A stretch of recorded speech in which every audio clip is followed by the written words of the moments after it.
It's not because Christianity recommends, X, Y, and Z, but it's through Christianity that we become great. They condemn racism. They only condemn whites who happen to be racist. And in a way, God is just whatever it is that keeps our civilization going. White people are constantly being told that race is a social construct. It's not even biological.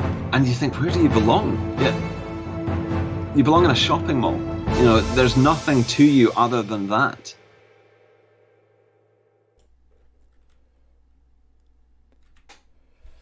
Well, hello everyone. Welcome back to World of Scarcity. I'm your host, Matthew Drake. It's been a while since I've done a show. I've been a little busy with the newborn, just getting my job situation all squared away. But I'm back. Hopefully we'll be streaming a little more frequently now. And it's appropriate, the topic that we're going to talk about today.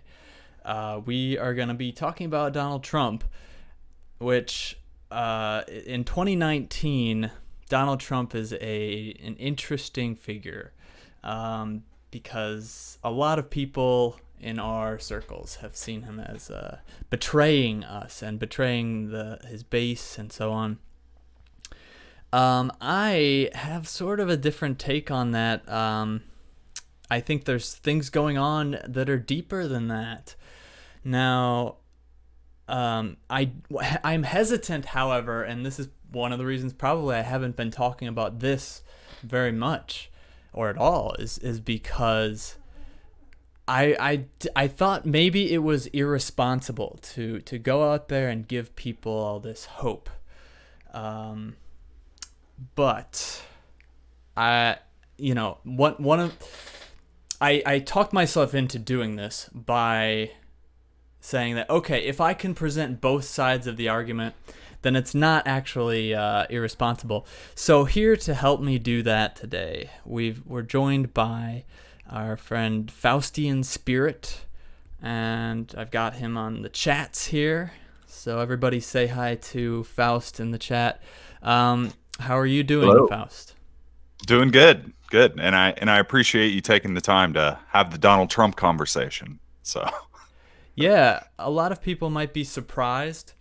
I sort of put a message out there that anybody who wanted to debate me on this issue could message me, and you appropriately said, I'm willing to have a conversation, but we'll just keep it a friendly chat and so on, which I appreciate. We don't have to go at each other's throats or anything. It's funny. Were you around for the blood sports stuff? oh yeah, I'm familiar. Yeah, that was a good time, 2018. But how things have changed. So Yeah, one of the defining characteristics of blood sports, at least I thought, was ideological spectrum wars, basically, and the idea of like people on the same side or similar sides going at it with one another. Maybe that's not my thing. Yeah, But I did enjoy, owning the libs, as it were. Right. The Well, glory so days. real quickly, tell people about yourself, how they can find you and so on. Sure. Basically, what I've been doing for the last 18 months is teaching dissidents how to interface with the political system on a local level. I myself have ran for office twice, won twice, and have worked on dozens of campaigns locally in my region up here in North Idaho.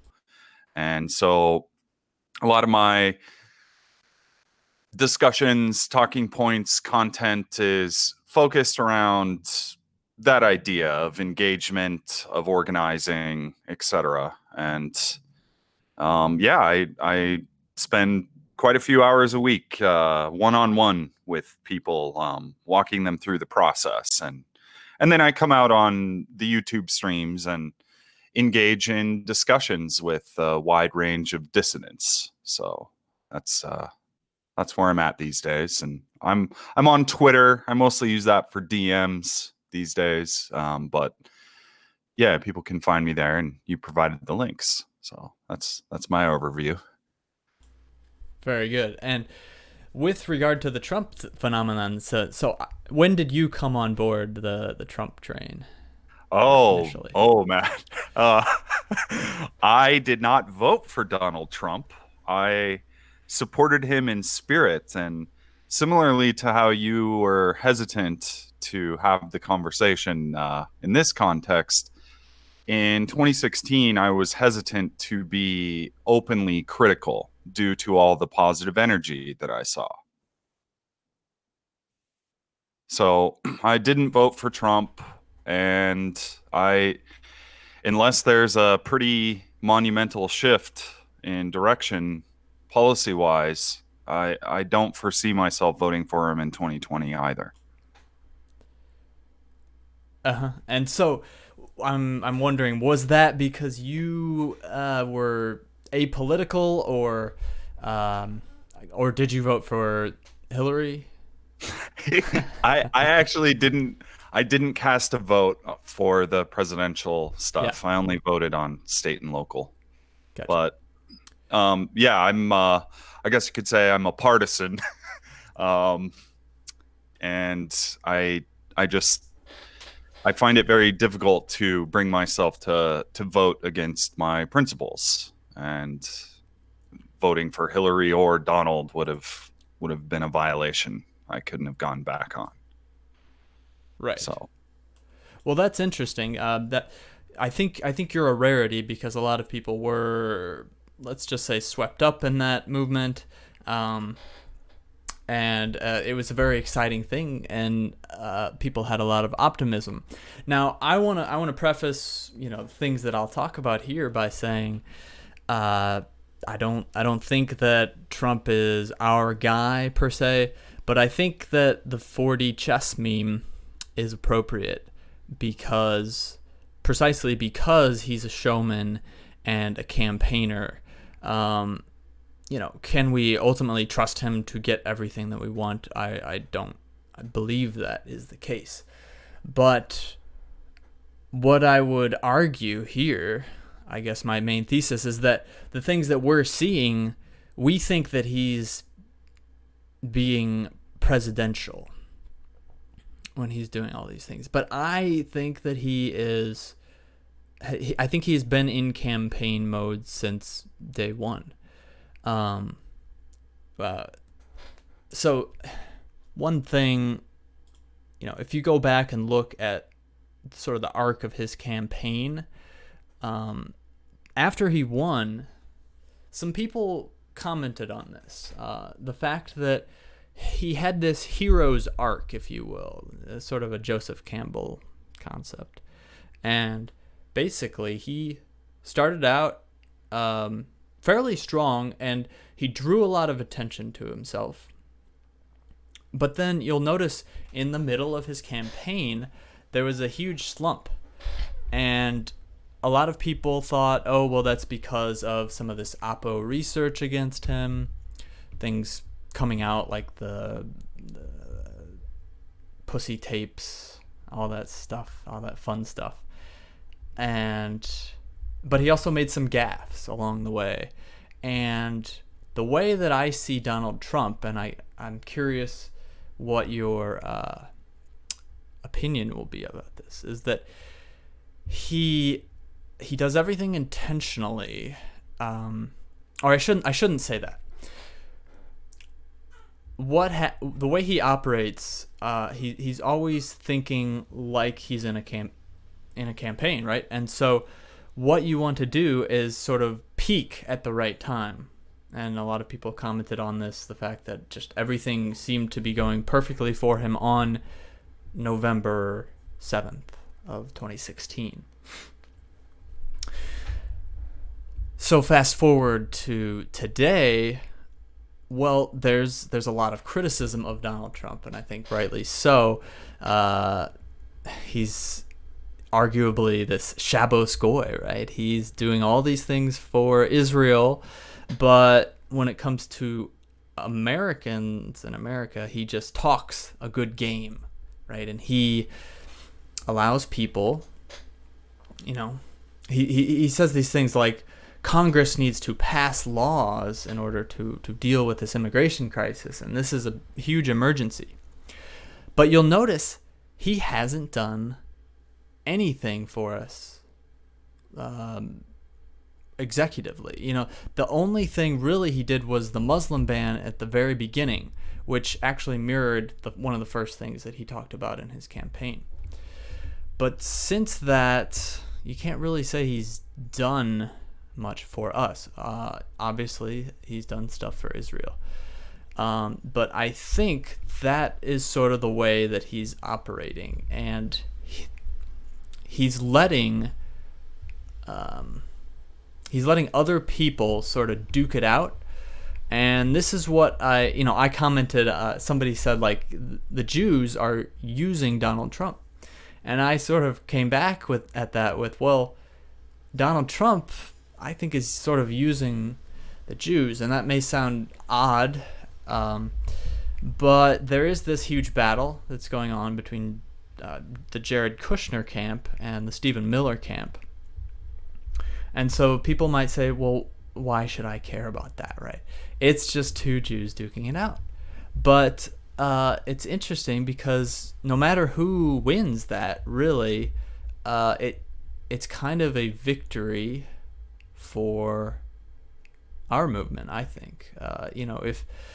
If Kushner wins, well, we have a perfect narrative out there to go with and run with, and it's that this is the element that destroyed us.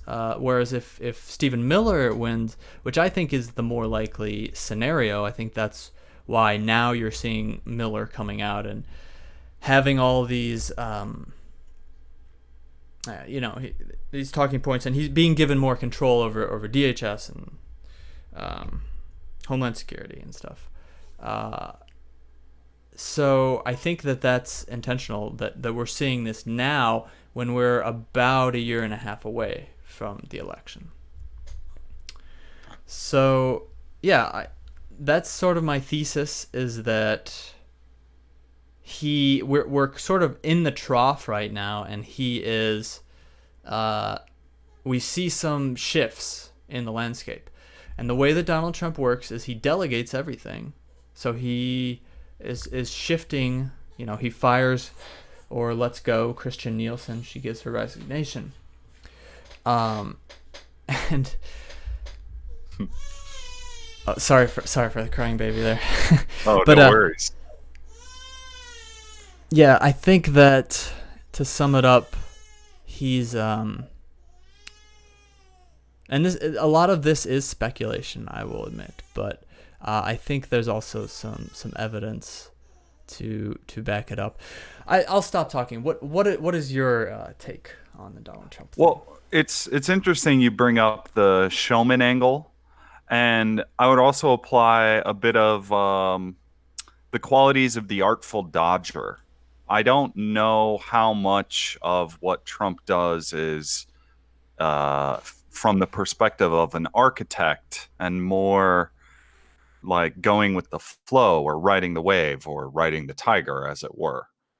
And when you mentioned the slump in 2016, what I was reminded of was before Stephen Bannon and after Stephen Bannon. Like, once Bannon came on board, there was a reinvigoration to a certain degree. And that extended into, the first year of the presidency. And I believe Bannon was the man that brought Stephen Miller on board to begin with. And then now, the way you're phrasing it between these two camps, it is kind of an interesting metaphor that there's these two different wings of Jews that are basically battling for the soul of America. Is kind of how I'm hearing it. And I don't, maybe it would be useful to explore your thoughts more with regards to how it would be a victory if Kushner won that battle for us, and what would that look like, and how would it be a victory if Stephen Miller won that battle, and what would that look like? Yeah, well, I think if Kushner wins, it is going to seem like a defeat, right? Because politically it is a defeat. But I think that it is that sort of fork in the road, the accelerationism versus just actually working to resolve things from within. I haven't given up hope that there is a political solution possible. It's going to be tough.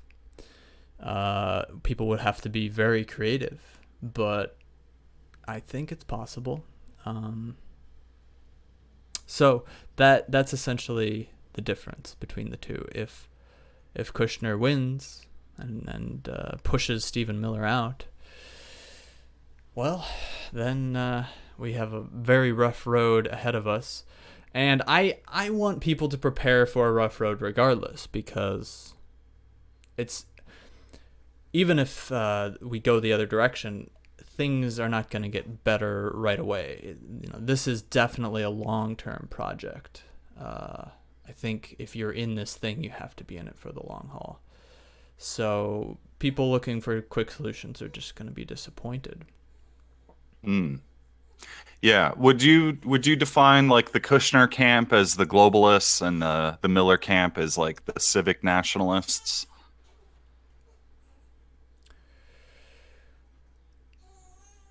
You said Kushner globalist and Miller camp civic nat.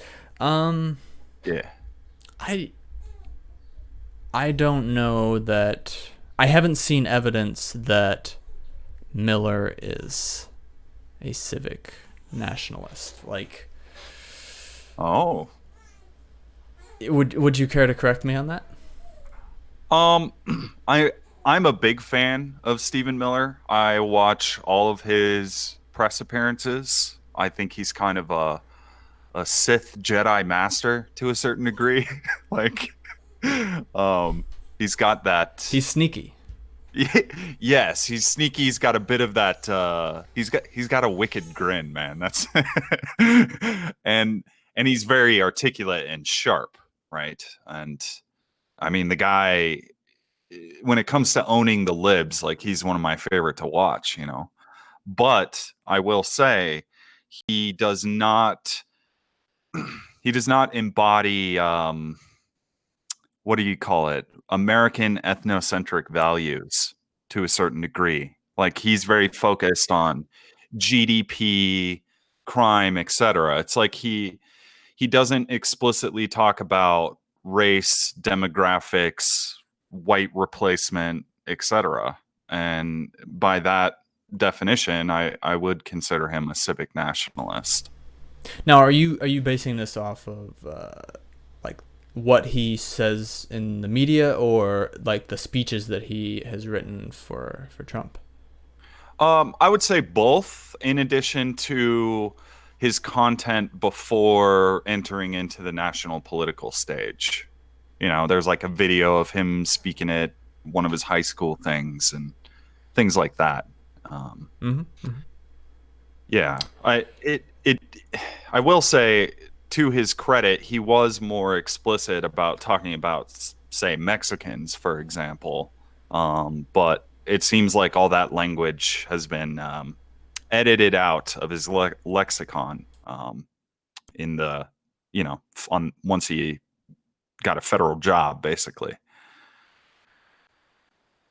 I don't think that Stephen Miller is.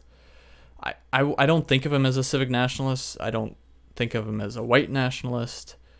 I think he's just sort of a constitutionalist, or someone who actually believes the law and enforcing the law, And since the law was set up by whites and so on, he probably will say that, I think he believes that maintaining a white majority is in the interest of all parties involved. Well, I hope so, but this is one of my problems with Donald Trump himself, as well as Bannon and Miller, is they'll openly pander to Mexicans and non-whites, to blacks, etc., but they won't they won't pander to whites, which are the majority. And in fact, the way they couch their talking points, it's like they're acknowledging the legitimacy of the narratives of the left to a certain degree and incorporating that into their talking points. And there is a utility to that, like with regards to, say, Trump telling the liberals he's going to send all the illegals to their cities. I thought that was pretty funny, but it's a good troll. still yes, but it's still what, 1 million plus non-whites coming into the country a year. It would backfire. I mean, we don't want to do that. Absolutely. Yeah.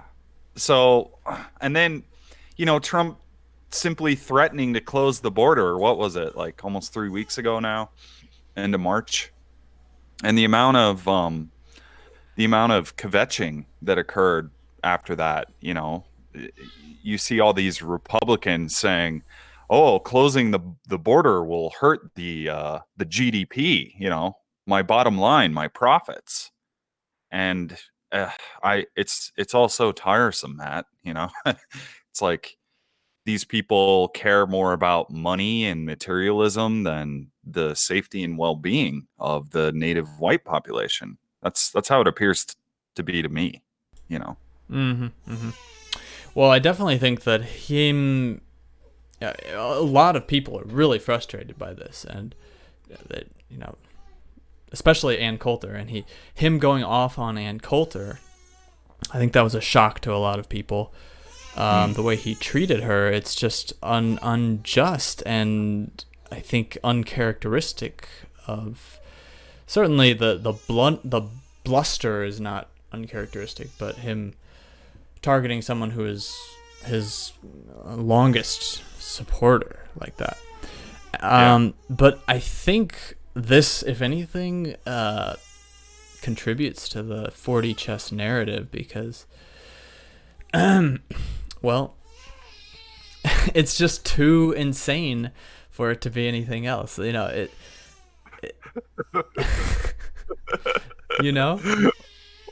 what? Explain that further, man. What do you mean? What I mean by that is that all of this it's so unbelievable that I just can't believe it.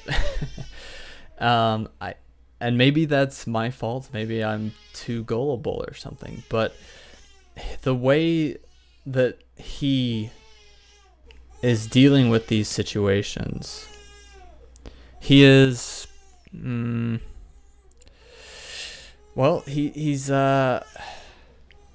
he's doing it in a way that, I mean, how could he not know that saying, I want legal immigrants to come in here in the largest numbers ever, how could he not know that that's going to piss off his base? So if he's just this guy who, has wanted to betray us all along, which I don't know if that's your position exactly, I don't think it is, but if that was his goal from the beginning, then why would he be so obvious about it?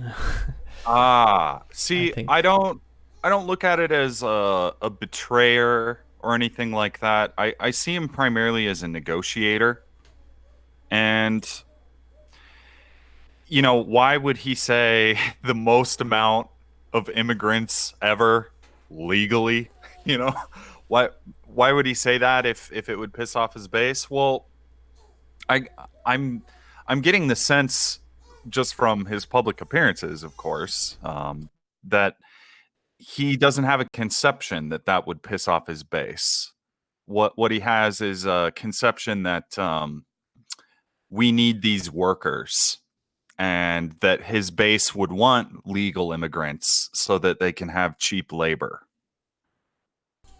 But doesn't So I that don't. go against... Oh, sorry. Oh yeah, go ahead. I was just thinking, doesn't that go against the things that he's talked about for years, before he became president? Maybe. Like one of the problems with Trump is he doesn't go into the details very often.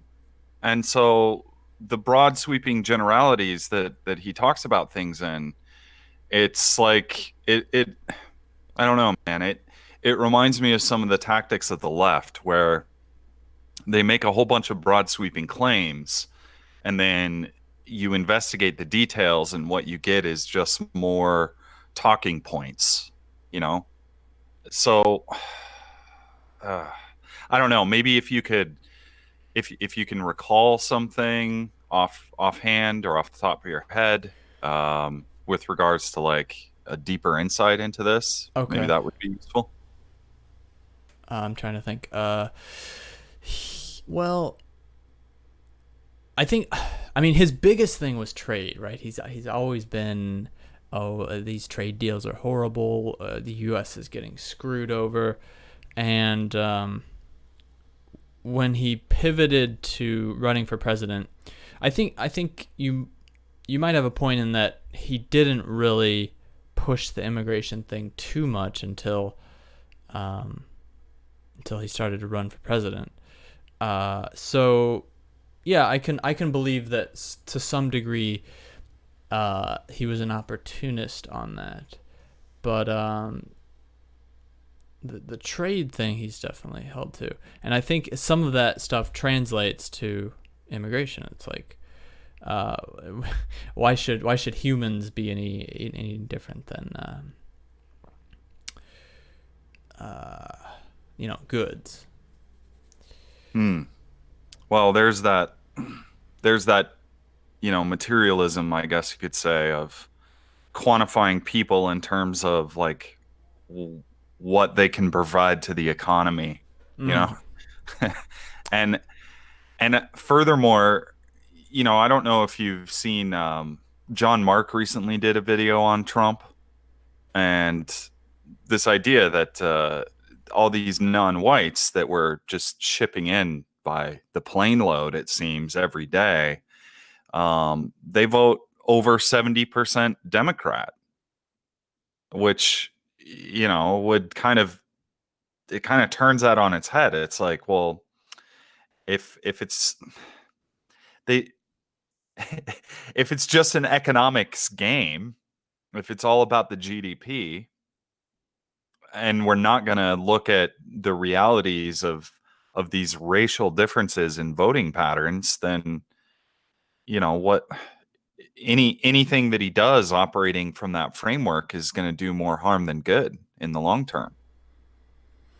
There's kind of a root issue at play here. Like, I mean, I'm legitimately concerned that, like, Texas, Florida, Arizona, that they're going to flip blue permanently this election cycle. Well, look, like the GDP thing.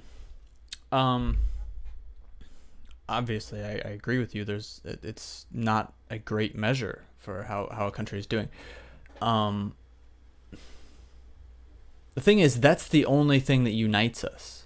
That's the truth of the matter. Like, that's where we are, is that we can only be united over the economy, because we don't have anything else in common right now, and that's really the biggest problem in America.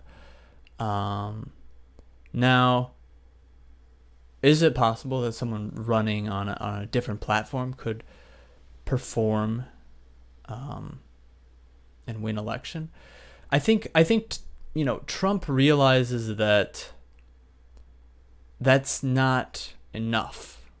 The GDP thing by itself. I think this is why I said he's not our guy, but we can generate enough pressure on him, I think, to get some things accomplished. And so that's why I think it's a mistake to sort of give up on Trump and the MAGA movement, and et cetera. I do think he can get a wall through. And I think a lot of this stuff, it will have to happen before he's elected again for a second term. Because then we're just back to the drawing board, right? If he doesn't have any motivation, then we're really going to find out what his motivations are, or if he's got his hands tied, etc., in his second term. Because then I think, unless he's really bucking the trend, he's not going to run for a third term.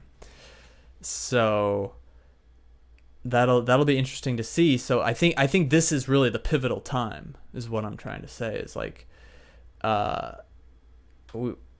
this is where all the cards will be on the table, and I think he really likes to play these high stake games. He is a showman and so on. So I think he will not. I don't think he's going to turn away from that. I don't think he's only going to stick to those talking points, right? And I think in order for him to have these other talking points, he's going to have something to show for it. It's probably not going to be everything, and not even close to what we want. But yeah, that's my prediction for the next couple of years. I'm sensing a bit of a recognition of kind of a slow roll, maybe like a poker game almost, if you're familiar with the term. It like Donald Trump is kind of staging a play almost, Act 1, Act 2, Act 3, and if we look at maybe the campaign of 2016 as Act 1. The 4 years of presidency as Act 2, maybe Act 3. I guess what I'm hearing is you're sensing that if he wins re-election is when he's going to kind of show his power level a little more. Is that what I'm picking up? I don't know. That I'm not sure if he's going to show his power level.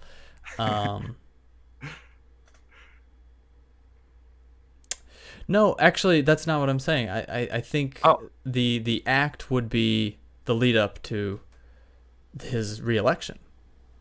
So it's not going to be after. I think we're going to see a lot of stuff happening in 2019 and 2020. Okay. Yeah. Interesting. Like, do you think the wall's going up like before then? Yeah, I would say we'll at least have 50%. Now, what about physical removal of illegals? Because that was one of his major campaign promises and a rallying cry that went along with Build the Wall. The chants were build the wall, deport them all. If you remember from a lot of these campaign rallies. Yeah. And there are a lot of them to deport. So yes, there are. Yeah. Have ice on speed dial. Highly recommended. Well, I think it's not unreasonable to expect that. Just this week, we saw Attorney General Barr pretty much did away with the catch and release policy. Now, there's other problems with that, namely, we don't have enough space to hold everybody, but it is certainly a step in the right direction, and yeah, I think potentially a white pill. Yeah, I was kind of surprised to see that, actually. The ending of catch and release. But I often question the relationship between presidents and attorney generals. Like, to what degree is Barr acting in accordance to his own values and interests, and to what degree is he like following Trump's orders? But like it doesn't matter. It doesn't Mm. matter because Trump put him there, and Trump can take him away. That's the whole game with staffing that Trump has been playing all this time. I'm going to give these guys who I basically know are incompetent and aren't going to accomplish anything. I'm going to give them a chance. These high-rolling Wall Streeters and establishment people that everyone, and including myself, it was just like such a huge letdown after he won. And then you find out, oh, it's Mnuchin is going to be the Treasury Secretary, and Rex Tillerson is the Secretary of State. But a lot of these guys are gone now.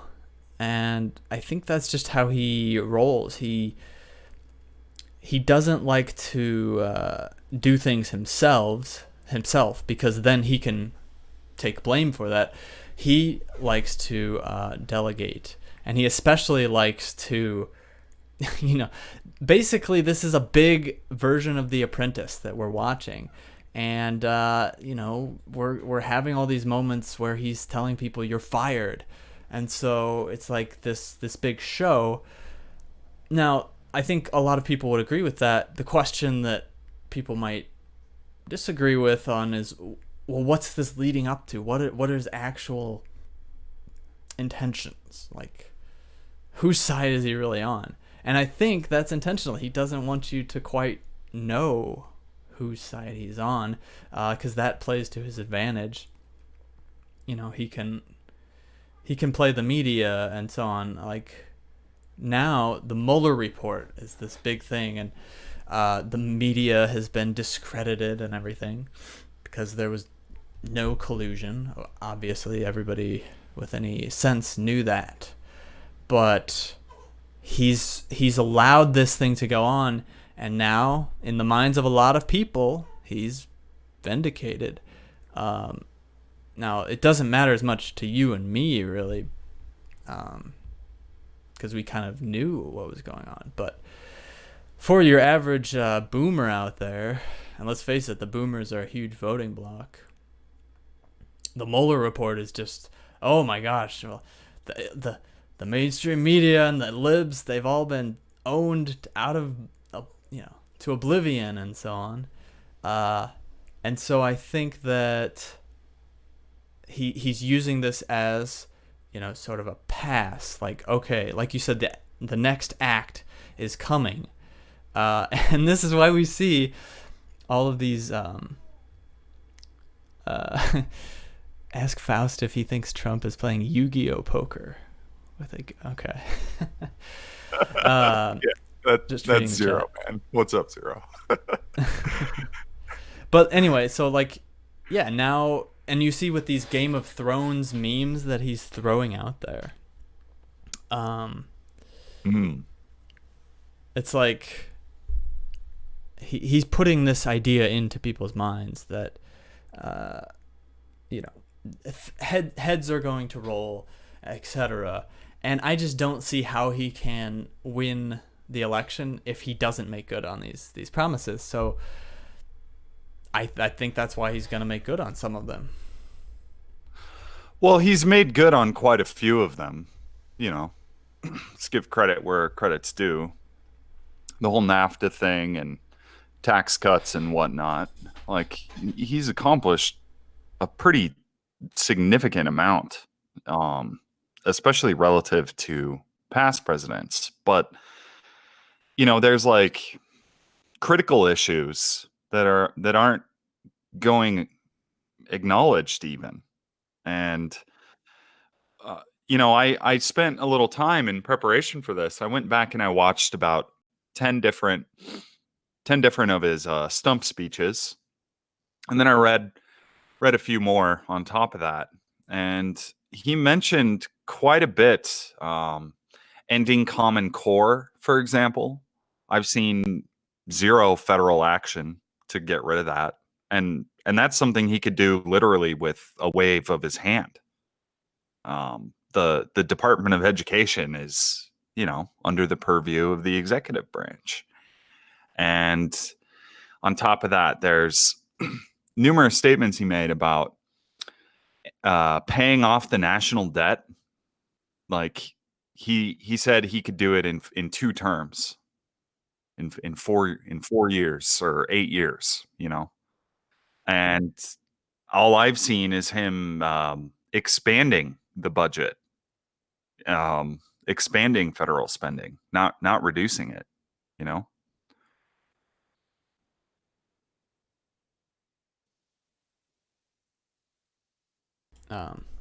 Sorry, I don't remember that particular campaign slogan.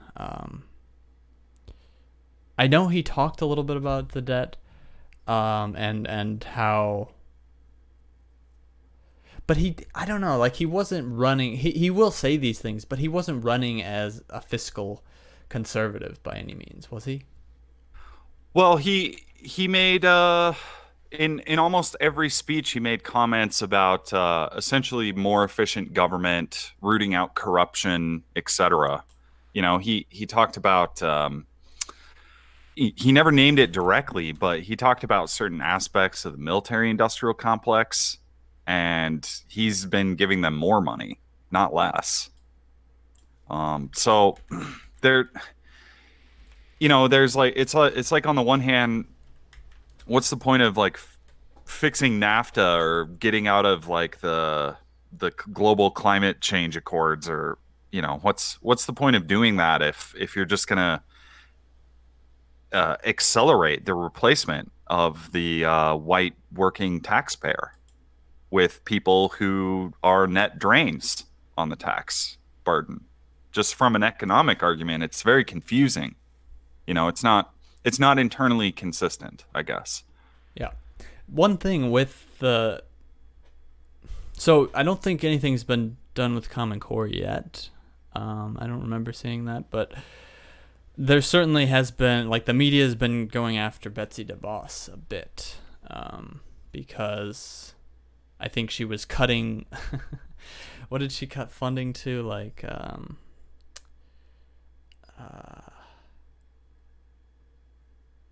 the Special Olympics. I think she cut funding to the Special Olympics, and so it was causing all this triggering.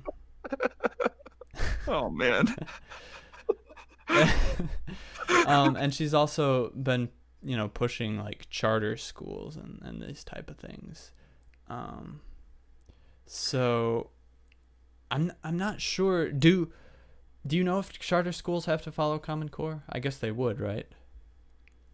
There's mandatory minimum requirements set by the federal level, who then disperse that to the states, who then impose it on the charter schools. So,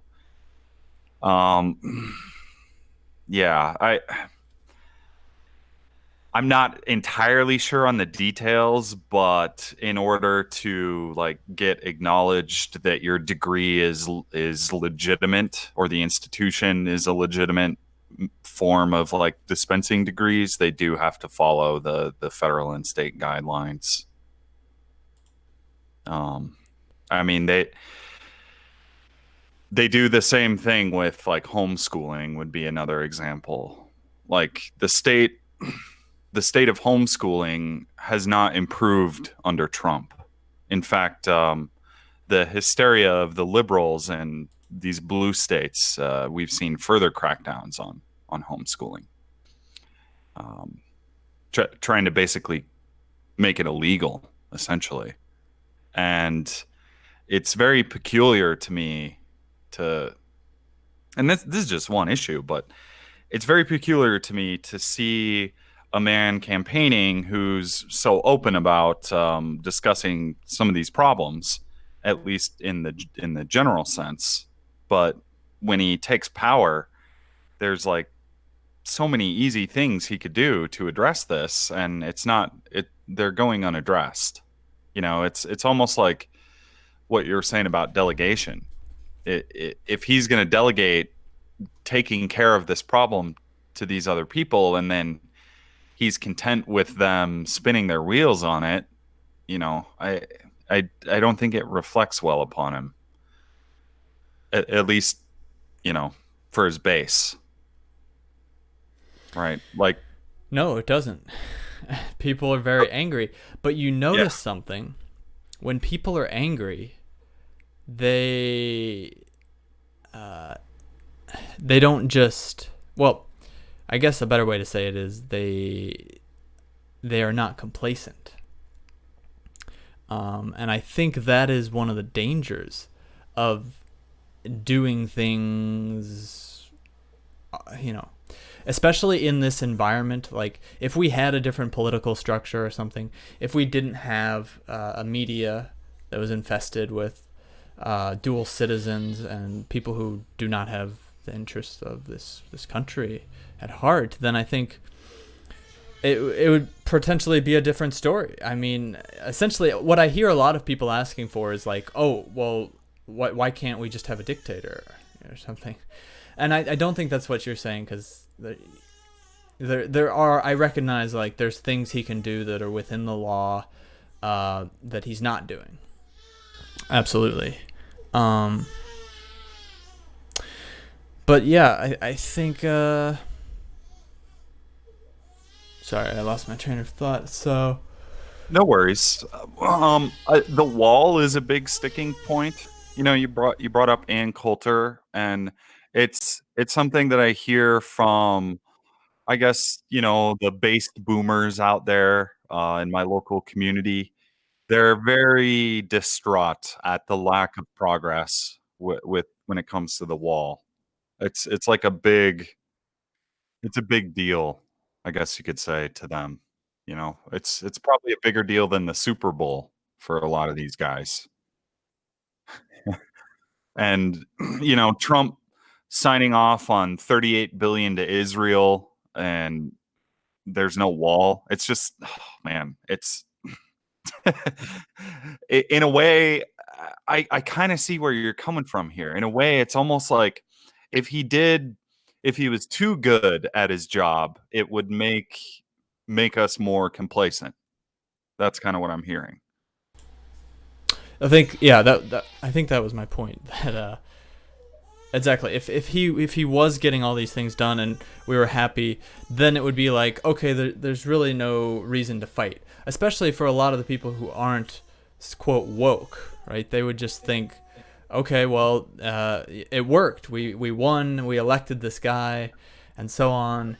But now, and that's why, like, 4D chess, you deny the 4D chess meme at your own peril, because you might be getting played. Well, I will say I don't deny the 4D chess meme. And I think Scott Adams has had played a role in kind of solidifying that meme, at least for myself. Are you familiar with Mr. Adams? I mean, I've listened to some Scott Adams. I know he, when he talks about Trump, he talks about, in the media, these two different movies that people are watching. So I've heard him explain that idea. Yeah. Is that what you're talking about, or something else? Yeah, that's it. Yeah, spot on, man. I think Trump recognizes that he's never going to win over the people that are playing the different movie in their head. And when it comes to his supporters and his base, there is a certain amount of, like, cliffhanger aspect to the showman. They always want to leave it on a cliffhanger so you come back for the next episode. I think there is some merit to that, and I do believe that qualifies in the 4D chess meme. So, I mean, I'm willing. Obviously, time will tell with all these things, and it is fun to speculate. But oh man, there's a lot of things a lot of grievances that need to be redressed within his own base, and I don't really see him taking a proactive approach to that. And I am with you 100%. Like, he has got his work cut out for him. He's pretty much he's made himself into this, I guess you'd call it, underdog. It's hard to, because that's the thing. Like, that's the big question. How do you, as a president, how do you turn yourself into an underdog? You're the most powerful, leader of the free world. And how can you possibly? Well, you have to just do stupid, ridiculous stuff that the things You have to that make he's things doing harder for yourself. The things that he's doing, it's not aimless, right? In some ways, you can say that all the stuff he's doing for Israel is generating conversation about Israeli interests and dual citizens. Now, he himself is not starting these conversations, but by doing that, and I'm not sure if I believe this is intentional or if, he's a New York businessman, so he's dealt with a lot of Jews, and he knows how they operate. But I think he knows the Jewish mind. I mean, his daughter, his son-in-law, is Jewish and everything.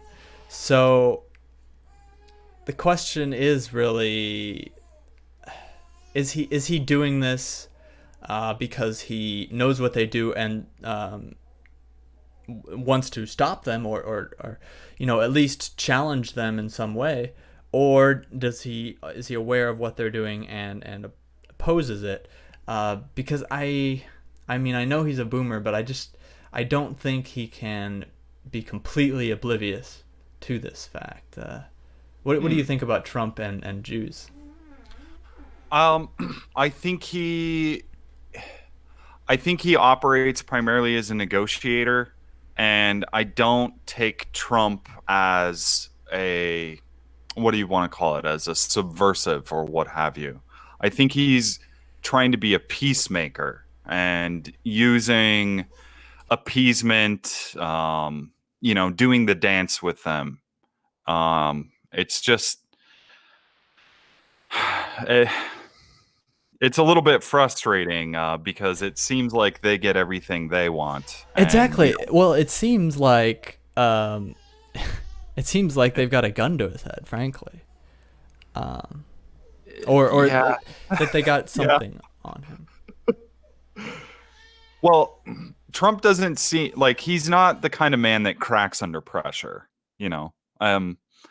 I think he only like even swore on the campaign trail like a couple of times, and then he did it again recently. But he's very calm, cool, and collected. Very good at projecting kind of a focused emotion of like frustration or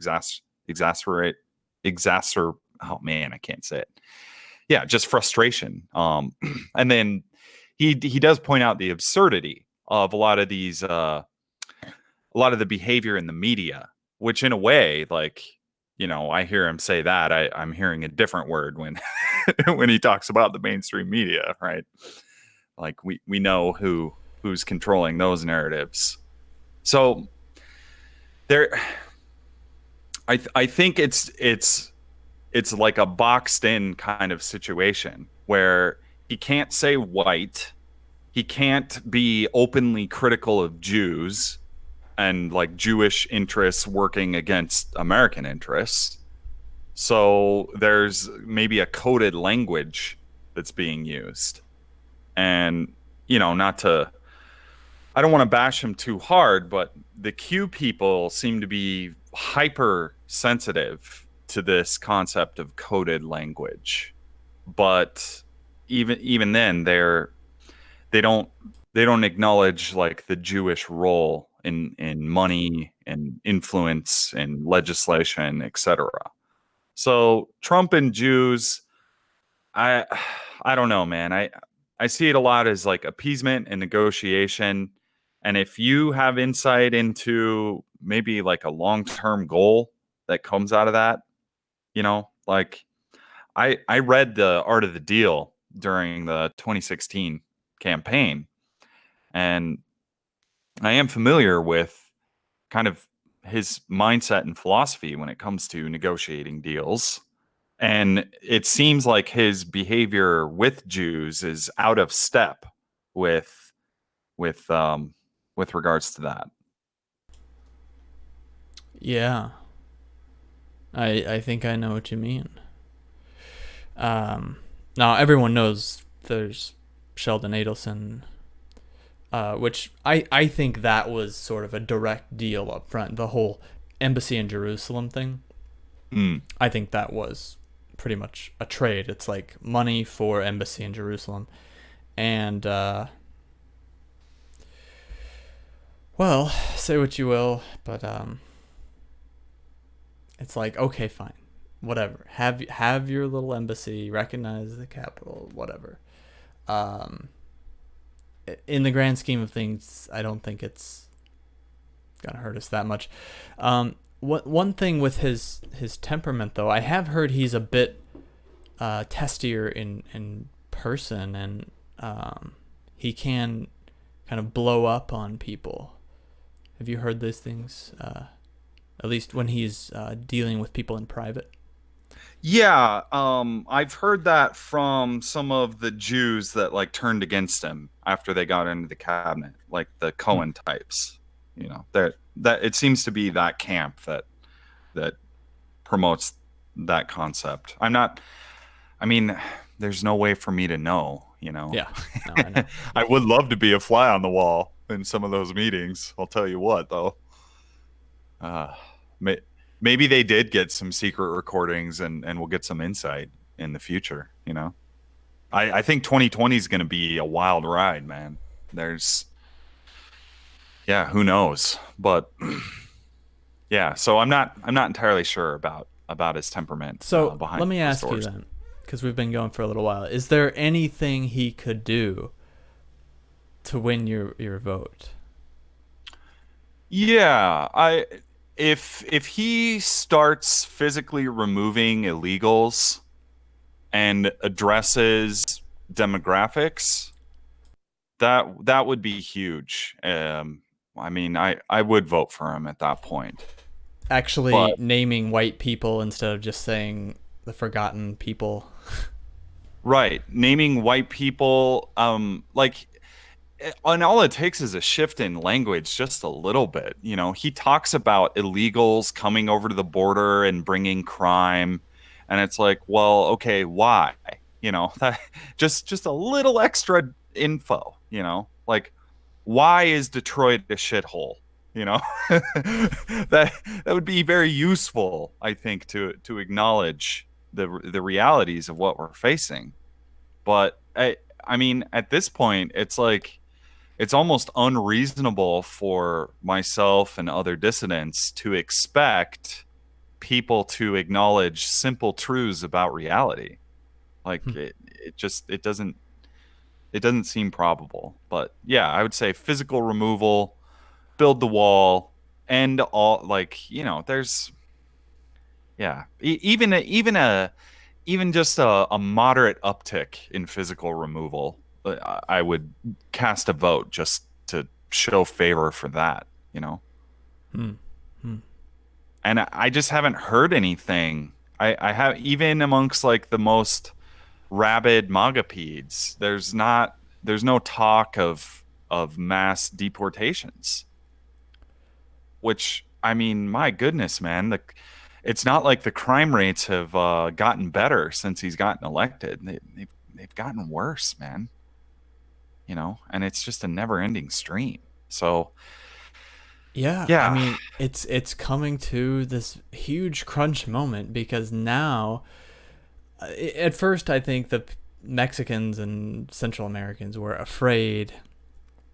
Oh, well, this big orange guy is gonna, you know, I guess we shouldn't go to America now because it's not safe. But now it's like, oh, he's harmless. The NGOs are prodding them, probably, these non-Gentile organizations, and yeah, telling them, go, you know, head for America. It's the dream country, and you can send back all your money. And it's so I think that this, I don't see how anyone can deny that there's a crisis, and so will he take that opportunity to actually do something? You're right. We are just sort of waiting and hoping. And the only reason I'm coming down more on the side of optimism, I guess, is that he pulled off something like stunning and incredible in 2016, and so I think he's not a bad person to bet on if you have to bet. Now, everyone should be betting on themselves and their own communities. Like, none of this like puts any of that aside. Like, that's part of my hesitancy, right?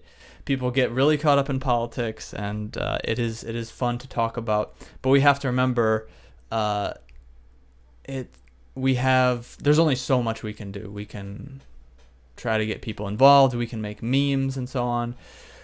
We're really good at making memes.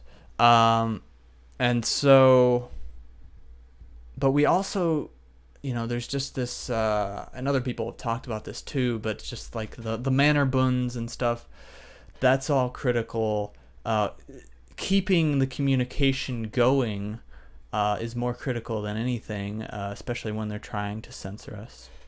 Yeah. So there's all these other things besides politics that are important, and I don't know if it was intentional, but it's sort of brilliant the way that people have given up on politics a little bit, and so now, but they're not completely just resigned, right? They're not, which is kind of the way we were in the Obama era, is just resigned to our fate. But I do see more people just saying, "Oh, we're not gonna take this anymore." So there's this solidarity among whites that is burgeoning, if you will. Yeah. I mean, I will say, I think 2016 was a huge shift in white racial consciousness and what it means to be an American. It came into clarity for a lot more people. And, I think Trump does deserve some credit for that. But, so do our guys. And I just, due to the failings of Trump, I guess you could say, or the lack of spectacular victories, even at this point, I'm concerned that there's going to be less energy put towards him in the 2020 cycle from the dissident sphere. And yeah, man, I'm curious, what were there a series of events or things that he said that kind of solidified your, I would call it, pragmatic optimism for Trump? Is there any like key things that occurred? Well, let's see. I mean, I thought the dumping illegals into sanctuary cities thing was was pretty hilarious and awesome. It was totally unexpected, Yeah, I think the shithole countries comment, and the way he, he didn't back down. He didn't take that back. What else? Just, I think, his press conferences. I mean, he's killed it at a lot of his press conferences. Yeah. I also read a book by his campaign. Who was his campaign manager? Corey Lewandowski. Oh yeah. I read Corey's book. I'm trying to recall the name, but it was all about how the story of the campaign and what it was like from the inside. Now, of course, this is no telling if we're getting straight information, but I like Corey as a person, and from what I've seen from him, and he wasn't indignant about anything, about how he was fired and pushed out. We now know it's basically that Kushner went, and Kushner and Trump's children went and said it's either us or Corey, and made Trump choose like that. But yeah, like he still has respect for the guy. And wow, I didn't know that, man. That's pretty pretty dark. You didn't know that he was pushed out by his children? Yeah. Or that they made Trump choose. That seems oof. I don't know. That actually wasn't in Corey's book. I think I was hearing about that from other people who were reading the Kushner Inc. book. So okay. That's not from Corey. Just FYI. Still, it's kind of like getting pushed around by your own kids, you know? Yeah. Shouldn't it be the other way around? Well, yeah, you would think so. Okay. Yeah. Well, oh, man. I mean, that's one of the things too, is I think I've changed some of my opinion on like his personal ethics, if you will. I used to think during the campaign that Trump, one of the reasons I was really excited about him because I thought he was a good parent, and I think he still did things well in his parenting and sort of setting up an example and teaching them the ropes and so on. But he was divorced, 2 times, and he's definitely someone who just goes after these sort of models. Now, I think Melania's probably got a pretty good heart. I think she's definitely improvement over his first. Yeah, she's very intelligent as well. Yeah. So she's a catch. In some ways, I can understand why he wanted to. When you're a man and you're moving up as fast as he was, it's like, okay, I think maybe I could do better. I mean, that sounds bad, but those thoughts do occur to people. Well, especially when you're living in New York, that's kind of the capital of Globo, capital of the neoliberal elite. Yeah. And you do hear these stories sometimes about how like he cheats at golf or whatever, and these are coming from the media, so who knows if they're true, right? Like I want to just dismiss them offhand and say all of this is untrue, but there may be an element of truth to it, and in that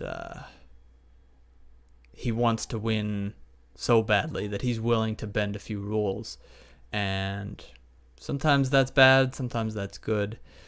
Like I said, there's a lot of stuff that's a mystery, and it can drive a person crazy thinking about it and talking about it. And Matt, I want to give you some credit, and for dissidents that did vote for Trump that are going to vote for him again. There is a certain amount of like, well, the least worst option, that argument. And I do think there is merit to that. Like, I don't have any resentment or bitterness towards people who voted for Trump, and I don't think they were foolish either. I think some of them were, for sure. But I think it's entirely possible to have a more broad political philosophy, more nuanced political philosophy, and still hold your nose and pick, the least worst option from a pragmatic sense. It's not something I would ever fault someone for. You're not an ANCAP who's saying voting is a violation of the non-aggression principle. Yeah, no, man. If I didn't vote, I couldn't vote for myself, There you go. Yeah. Well, yeah, it'll be interesting. Like, will we get some like will Trump lead to another very much more radical candidate, and not just Trump himself, but the whole phenomenon. And what has happened is bigger than Trump. Let's be honest. For sure. Yeah, I think there's a was legacy aspect as well. Like with a lot of these old rich white guys, as they decline in years, their thinking and their actions move towards legacy. So, maybe he's laying the framework for Baron Trump in 2042 or whatever. Barron seems pretty based.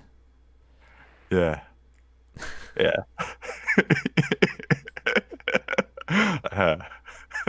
Man. Well, Matt, I don't know how much longer you want to go for, but we can wrap it up. I got things to do, but I do appreciate you coming on. Likewise, man. I appreciate you taking up the at the very least the Trump defense. I think it's a noble effort, and maybe as time goes forward, hopefully some of your insights will come to fruition. You've definitely planted some seeds, so I appreciate that. And I also, like I said, don't want to give people false hope. That's the last thing I want to do. So everyone should be realistic. I think it was great having you on as the sort of voice of reason, if you will. What about this? What about that? It's hard to deny a lot of the things that he's done so far, and I admit that some of it is just a gut feeling. Yeah, man. Well, Matt, before we go, I want to say that I've really appreciated your illustrated philosophy, dude. I really love this stuff. So, thanks, man. And I was saying to you in chat, I've shown my grandma some of your videos, my based Republican grandma, and she loves it. Yeah, that was pretty funny. I got a kick out of that. Yeah. Well, the audio visual element, dude, it's certainly a skill, and was the she way just blown away by the technology. Oh, I can't believe people can do this.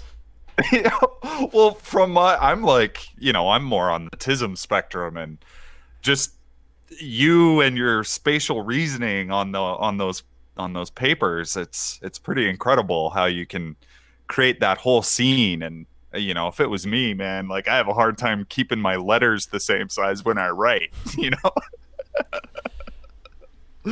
Thank you. Yeah, I think it's a pretty unique thing. I haven't seen anybody else out there doing it. So if only YouTube were more hospitable. Yeah, and I really love the one you did about Faust, man. That was yes. Glad you saw that one. Yeah. Well, okay. We won't drag it out anymore. Hopefully this has been enjoyable for people, and so yeah, go check out your what kind of content is on your YouTube channel? Mostly I do one-on-one conversations like this. I have a dissident discourse series. I try to talk to as many dissidents from across the spectrum as possible, and then occasionally I'll do semi-educational streams. I did an expose of the SCA recently. That was a lot of fun. The Society for Creative Anachronism.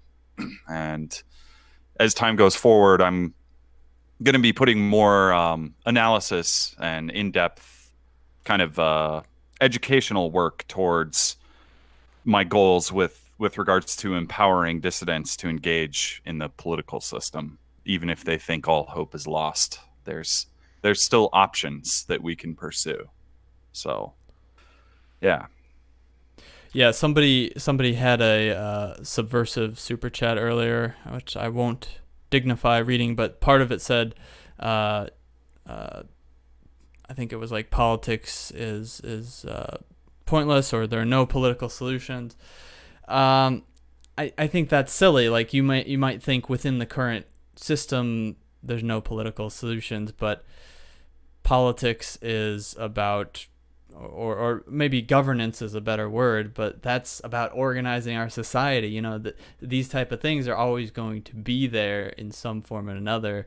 It's just, I think people get caught up in this very narrow definition of politics. Yes. I like to think of politics as being very local. So, and there's a lot of opportunity if you apply yourself there. It's just, you got to get over the black pill, you know? Yeah. Well, those are very wise words, I think. Yeah. All right, Faust. Yeah, I'll let you go. That's our show for today, everyone. And hope to see y'all soon.